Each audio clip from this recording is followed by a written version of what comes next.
Hi, welcome to this month's episode of Ageless Adventures Travel. I'm so glad that you took the time today to watch my show. My guest is Michelle from Intentional Travelers. Michelle and her husband Jed have been digital nomads traveling the world for the last 16 years, but over the past few years, they have created a pool of resources, training guides, and all types of tips and tricks for travelers. So I'm really glad that we can share some information with you during the show. And also at the end, we will have a free resource for you that she was kind enough to provide for my guests. So stay tuned, and Michelle and I will be right up. Well, hello everyone, and welcome back to Ageless Adventures. I'm always so happy to be able to do this show, to bring you interesting information about my travels, the travels of others, and helpful information for your own travels. And today I have a great guest with me. I have Michelle. She is from Intentional Travelers, and she has traveled to more than 30 countries with her husband, Jed. And they are digital nomads, which means that they do have a base of operations, but they are usually traveling the world and sharing their travels and also sharing all their travel tips with people who follow them. So, Michelle, thank you so much for joining me today, and I'm really glad to have you here. Thank you for having me. I'm excited to be here. Yeah, it's great because Michelle and I have some history because I did a 1 minute video for one of their summits. They're called DIY summits, and we had one the year before last, and this year we had one in January that was 3 days of virtual information, incredible information, all still accessible if you sign up. And that's how we met. And this year I was a virtual guest on one of these segments. So we do go back, and that's why I thought Michelle would be such a great addition to my show today. And I think we're going to start talking first, well, a little bit about you all, but you have step-by-step tutorials, planning tools, all different types of skills and things that you share about your own travels that you found to make things easier. Yes, like you said, trip planning is actually one of my favorite things to do. So I love the research part of it and kind of sharing what we've learned along the way. We have been kind of part-time nomads, like you mentioned. We're based in Oregon, usually about half the year. And then we have gone to 5 different continents since 2014. We were in Peace Corps together, kind of as a sabbatical, and then just never went back to our regular jobs. But that's a different story. And because we live abroad roughly half the year and have traveled so much, we have really honed some different strategies and found tools that help make it possible for us to travel a lot more affordably, more effectively than we imagined before. So part of what I do now is teach travelers what I've learned. And as Debbie mentioned, we like to host virtual events like the DIY Trip Summit to kind of bring together our fellow travel creators and share expertise. Last time it was around Europe. We'll kind of do some different themes going forward. So yeah, I'm excited to be here and kind of talk Go into that. about tech and travel tips and wherever you want to go. Right. Well, obviously we mentioned earlier about smartphones when we were talking offline.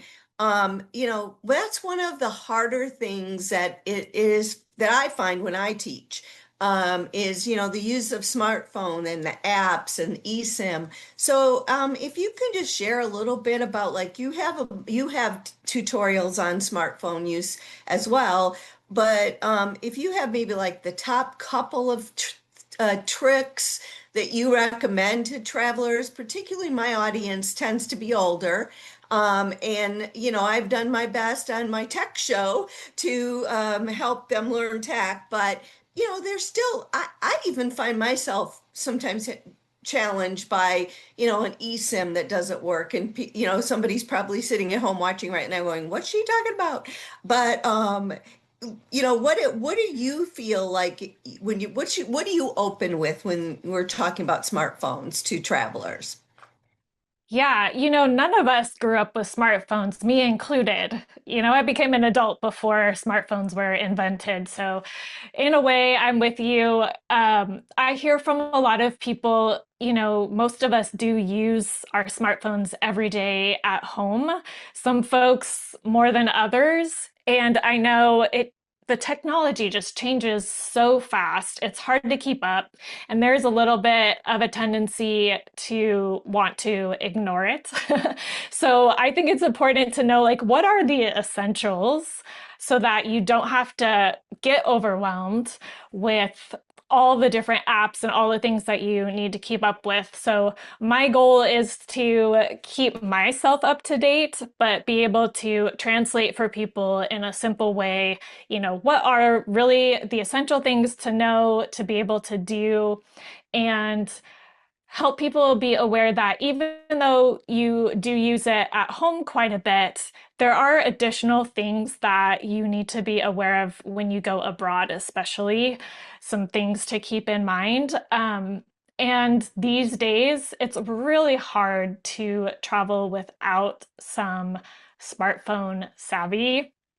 So I just want to make sure that everyone's prepared because, at the airport, some airlines don't even let you print tickets anymore. You have to have it on your phone. Right. So things like that, tickets and stuff that are coming through your phone. So it's not about knowing all the things, but just getting yourself more comfortable and familiar before you go abroad. So it's not a big source of stress. And you feel, competent and more prepared. And really, it can be such a powerful tool to have that computer in your hand, in your pocket, in your hand, Right. um, to be able to overcome anything that pops up. Because we all know when we travel internationally, there's things that you don't know what you don't know until you get there, right? Right. So what do you, I mean, like, I know what my top like 4 or 5 apps are. What are your top ones that you would recommend to somebody who doesn't want to be overwhelmed? I mean, I know what I would say, so I'd like to hear if you have, because you might say something I don't even know about. So what were your top like 4? Well, I bet they're similar, but yeah, I'm curious how we compare. So I do teach this in one of my courses. It's just 4 apps, the ones that I think are the most helpful, and then some best practices that go along with them. But Google Maps is my first one. And not just for getting directions, but actually using that for trip planning and just making sure that you always know where you are and finding cool places to go. So that's a really big one. I have a whole course on that. But Google Translate, I think if you're traveling internationally, having some way to know what's going on around you really helps you for safety wise, to have deeper connections.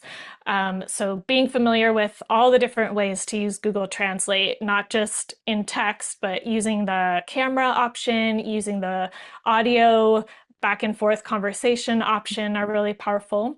And then WhatsApp, if you're not already using at home, it tends to be very widely used pretty much everywhere that we have gone, even small businesses, your tour guides, your accommodation hosts, a lot of them are using WhatsApp. So that's something that you want to be familiar with.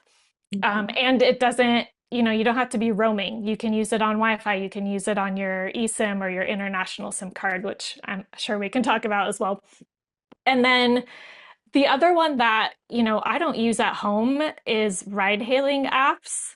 I live in a small town, so it's not applicable. But when we are abroad, I really prefer that to taxis because of all the different ways that even if it's not like a full on taxi scam, there are some safety concerns. There's, you know, being able to pay with your credit card instead of figuring out Oh, yes. change or getting, a lot of scams are around like having the wrong kind of change. So, and then just knowing where you're going because you have the app, you've set your start and your end point. So those ride hailing apps vary based on destination, but the best practices are the same. So that's kind of what I teach is like how to set it up and how to use it. So those are my four: Google Maps, Google Translate, WhatsApp, and Rideshare. I And use ride a shares like currency app Uber. too. Oh, Right. currency app. But if you have an iPhone, it's a button In the in the iPhone. calculator. So cool, and the calculator. Yeah. Yeah, it was just because I'm going to South Africa and some other places, and we had to do conversion. But I want to talk about ride apps for a minute. Actually, Okay. you and I were in the same place at the same time, but didn't couldn't connect. And Budapest was Yes. that's my cat, by the way. He loves to jump through the Zoom. And yeah, so I was in Budapest and found out that there are like they all charge the same thing, whether it's a taxi, Uber, Bolt, Lyft, but they have if they tell you to look for the logo and the thing because there were a lot of scams. But still, when you get in, if you do go in a taxi, you want to make sure that they're going to be able to accept your credit card or not, because a lot of them will say, oh, yes, and then get to the destination and try to tell you, oh, no, I have to have cash. I had that happen. And of course, I argued and didn't give the person, but the ride sharing apps are protective. The other thing I discovered while I was in Germany is you can go to Uber and request an Uber and it'll tell you it's looking for your Uber. Come to find out they don't even have Uber. So that was an interesting dynamic. I went to my hotel front desk and I said, I've been trying to get an Uber. And they said, oh, no, we don't have Uber. And I said, I found that disconcerting that Uber would say that they were finding me a ride when they truly had nobody that could come from the big city. And I was not in a real small city, but yeah, the guy at the desk are like, yeah, we don't have that here, around here. So that's important for people to know. But going back to what you said about Google Maps, Google Maps is a wonderful tool, as you mentioned. I make lists and I add the places into my list. And Yep. so if you're doing a tutorial and people are listening to us right now, if Michelle's doing the tutorial on how to best set up your Google Maps and use it effectively, absolutely recommend, because that is something I self-taught. And I still don't think I probably use it to its full functionality. I know there's so many features that people don't realize are there, and Google Maps is the one that kind of started me teaching actually because we were in Hoi An where we spend a lot of our time in Vietnam. We go back pretty often, and one of our online friends, first time we met her, she was visiting and she was like, "What are you doing on your phone? It looks like you have all these points saved." And I'm like, "Oh, yeah, same with you. I figured it out over time." And she's like, "I would love to know how to do that." So that was kind of the spark of like, "Oh, yeah, these are things that I'm doing all the time because this is part of my life." But if you haven't traveled as much, you just haven't had the opportunity to look into this. So if you want a shortcut, yeah, I have tutorials on exactly how to set that up. And I love that it helps our trips be more flexible because we have those places saved on the map. Say we're at lunch, and we're like, okay, we have a little extra time, before we have to do our next thing. What's around us? What are the things that I've already saved? And we can Right. just, do that instead of having our itinerary spelled out, minute by minute. One thing though, one cautionary tale is like I'll go in and just add a whole bunch of stuff, and then I'm like, why did I add all these things? But the good news is there is a little section that you can say, put a note. Why did I Label. save Yep. this? What was it about this place that I wanted to save? It's a great thing to do, if you're sitting on the couch before your trip and you're thinking of ways to prepare for your trip, using that function, the list function and pinning different places is great, but do leave yourself a note about why, because often I'm like, why did I say that one? Absolutely. But yeah, I mean, and it's interesting because I'm going to be walking my Camino, another Camino, the second time in a month, and I'm there and I'm looking at the hotels and the places that I'm staying, and I'm pinning them on the map and seeing, and some of them are very rural, Mm. um, and one place I'm staying has just 5 rooms. Um, so that should be, and it's there's not, I looked at the map, there's nothing around. Um, Ah, Thankfully though, they do feed you, so you don't have to go foraging for food, oh, which cool. which I guess you probably could, but that's interesting. Another thing I want to talk about the phone though too, and maybe you can add some things like because you go and spend a long period of time in certain places. You slow what they call slow travel, Mm. and you really immerse yourself in the cultures and things like that. But I know people are really fearful about losing their phone.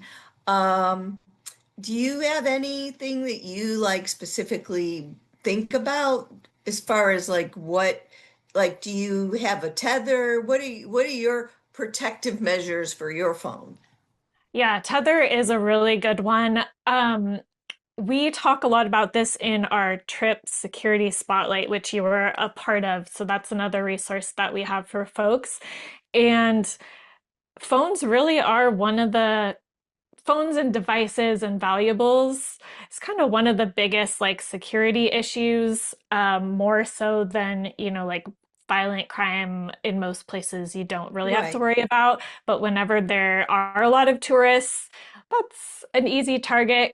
So one of the things people don't necessarily think about is looking like you know what you're doing and being very aware because that lowers your risk of being a target right there. So having those smartphone skills are going to help you, feel comfortable in your surroundings, not be kind of like looking like this, like, ooh, that'd be easy to swipe and run away with. Right.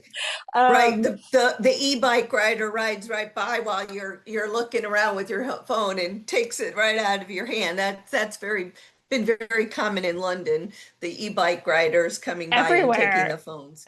Yeah, Yeah. everywhere. Yeah, so it really is about mitigating your risk. You can do so much to lower that just by knowing your way around. And when I say that, obviously you're in a new place, you're not going to know everything, but a simple thing like when you are looking up your location or where you're going to go next, pull over to the side, put your back against a wall or somewhere so you're not totally exposed all the way around. If you Hmm. have a travel partner, have them come over to the side with you and have them keep their eyes open, just to kind of be an extra person looking out, but also preventing you from looking like it'd be easy to take something from you and no one would notice. So yeah, pull over, look, and then put your phone back in your pocket or, just keep it tight in your hand as you go through the crowds and get to your next destination. So that can go a long way. The other thing Yeah. we talked about in the security spotlight are some steps of settings that you can do on your phone before you go so that if it is lost, you're able to remotely they call it brick it. So it becomes a brick. It's not usable by whoever has stolen it. If they can potentially hack it, it cuts off your personal identification information and all that stuff. So those are important steps to take before you go, which we have laid out. But Yeah. yeah, those are probably my top ones. Did you have anything else? No, I was just thinking about the thing. I just, in fact, one of my recent blogs, I talked about backing up against a wall too, so you could still have your peripheral vision while you're trying, so and looking up from your phone often, Yep. so that you can kind of gauge because people can come up really fast, Yeah. and do that. But, I was in Florence last year and I was with a group of like women my age, and somebody not as, hadn't traveled as much as I have. They were kind of there with their phone, going to take pictures. And I noticed people, young ladies out of the corner of my eye, very Scoping you well out. dressed, by the way. And I just knew that they didn't seem like they had good intention. So I made sure that I pulled my person with me aside and I'm like, you need to make sure that your phone, but I tether my phone. I've done that the last maybe year of travel. I didn't always do it. And sometimes I like to use a selfie stick, not to take selfies per se, but it helps me stabilize my phone, but it's small. But I've become very aware of using that now in who's around me, because that's an easy way for somebody, because it's not, they just rip it right out of your hand. But I have a travel, and I will plug, I'm not, don't get any money from Travel On, but I like the Travel On bag, the one that has the can't be cut by the wire, has a front pocket, and I'm able to tether my phone. I use a adjustable length tether, so it can go in my pouch in the front, and then I can take it off. And those are my security measures that I take, and I will knock on wood that I haven't had any issues. But one time I was going.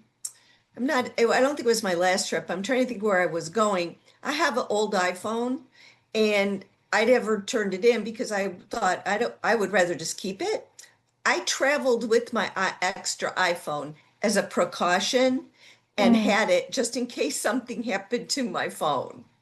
Yeah, I've had a few members mention that, and we have an older iPhone as well. So I think that's a good point. One more thing I thought of is, Mhm. if you're sitting down having lunch or something at a cafe, never put your phone or valuables on the table.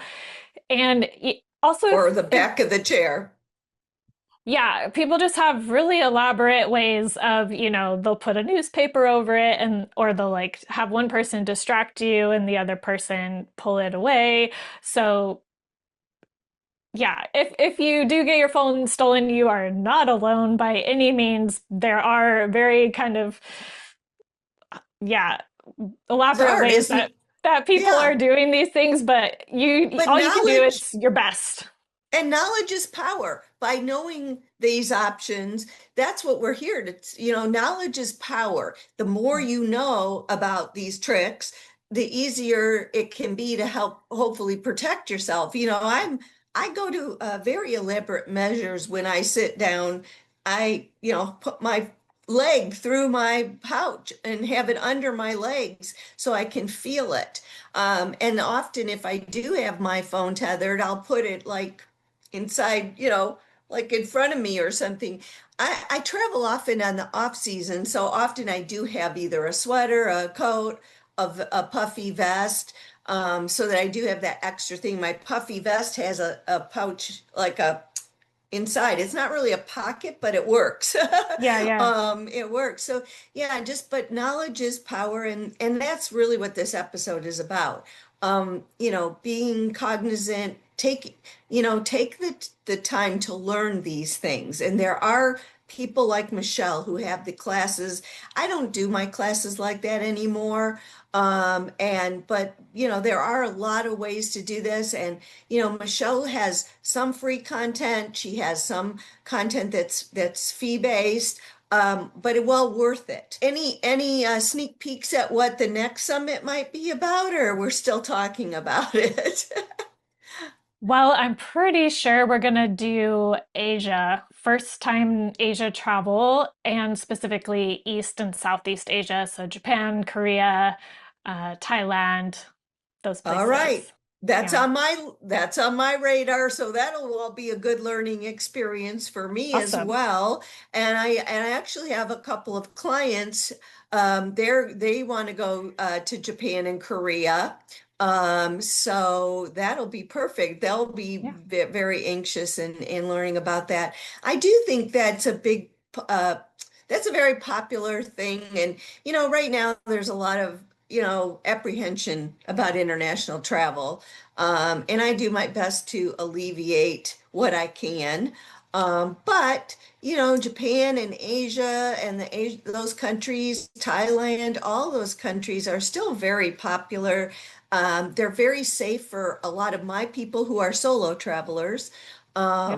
And so I think that's great. And you all have spent an extraordinary amount of time there, so I trust whatever you tell us. Thanks. Yeah, definitely highly recommend exploring Asia if you haven't already. And I feel so safe. I mean, safer than at home for sure, in almost every place that we've been in Southeast Asia, Japan, Korea, for sure. Yeah, so I'm excited about that and just getting a bunch of experts together again to share their insights for next year. Yeah, and that was great with the last DIY. It was 3 days long. Obviously, there were live sessions, there were recorded sessions. So there was a lot of ways for people to go back. I didn't get to go through much of it until way after the fact because, just time. But it's nice because if you do get the premium one, then you have access to it forever.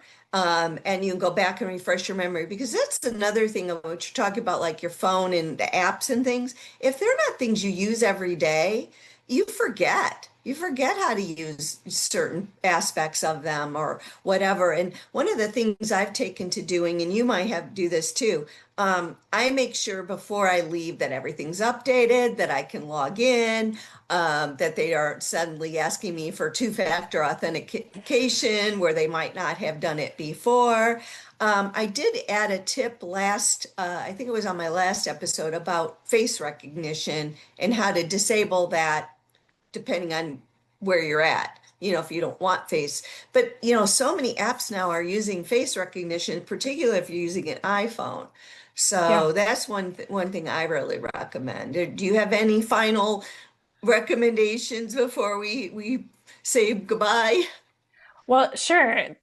Since you bring up making sure that it's all set up before your trip, which I definitely recommend as well. We compiled 12 things that we do before flying internationally.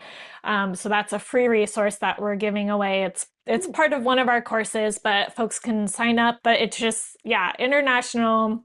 What are you going to do on your phone before you go so that you're going to be connected and be able to tackle any random issue that comes up.